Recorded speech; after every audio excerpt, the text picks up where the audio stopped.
नागपुर के पांचपावली इलाके से एक बेहद गंभीर मामला सामने आया है, जहां एक युवक ने कथित तौर पर मानसिक उत्पीड़न से परेशान होकर आत्महत्या कर ली है। मृतक की पहचान मोहित जितेंद्र देसाई के रूप में हुई है। पुलिस के मुताबिक उसकी पत्नी के साथ लगातार विवाद, घर छोड़कर जाना, धमकियां देना और संपर्क तोड़ना, इन सब कारणों से वह मानसिक तनाव में था। आरोप है कि पत्नी ने कई बार झगड़ा कर उसे प्रताड़ित किया, जिससे वह डिप्रेशन में चला गया था। आखिरकार 12 फरवरी 2026 को उसने अपने घर में फांसी लगाकर जान दे दी। मामले में मृतक की मां की शिकायत पर पुलिस ने आरोपी पत्नी के खिलाफ आत्महत्या के लिए उकसाने का मामला दर्ज किया है। फिलहाल पुलिस पूरे मामले की जांच में जुट चुकी है और आगे की कार्रवाई जारी है।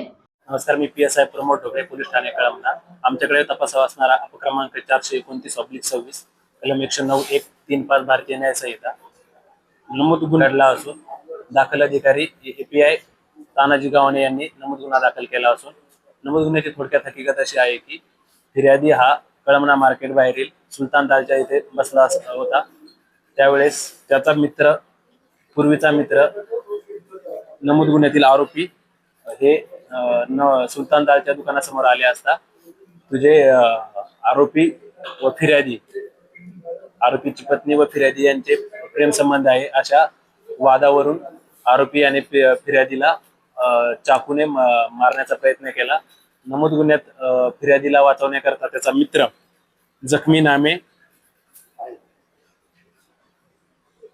शेख आयान शेख कलंदर हुसेन, वय 20 वर्ष, राहणार चिखली वस्ती, माडा क्वार्टर, हा नमूद झगडा सोडवण्याकरता मध्ये आले असता आरोपी याने त्याच्या हातातील चाकू हा जखमीच्या छातीजवळ तसेच पोटावर मारले असता आरोपी जखमीला जीवे मारण्याचा प्रयत्न केला। अशाच घटनेवरून पोलीस ठाणे कळमना येथे गुन्हा दाखल करण्यात आला असून नमूद गुन्ह्यामध्ये 2 आरोपींची नावे निष्पन्न झाली असून नमूद गुन्ह्याचा तपास सुरू आहे।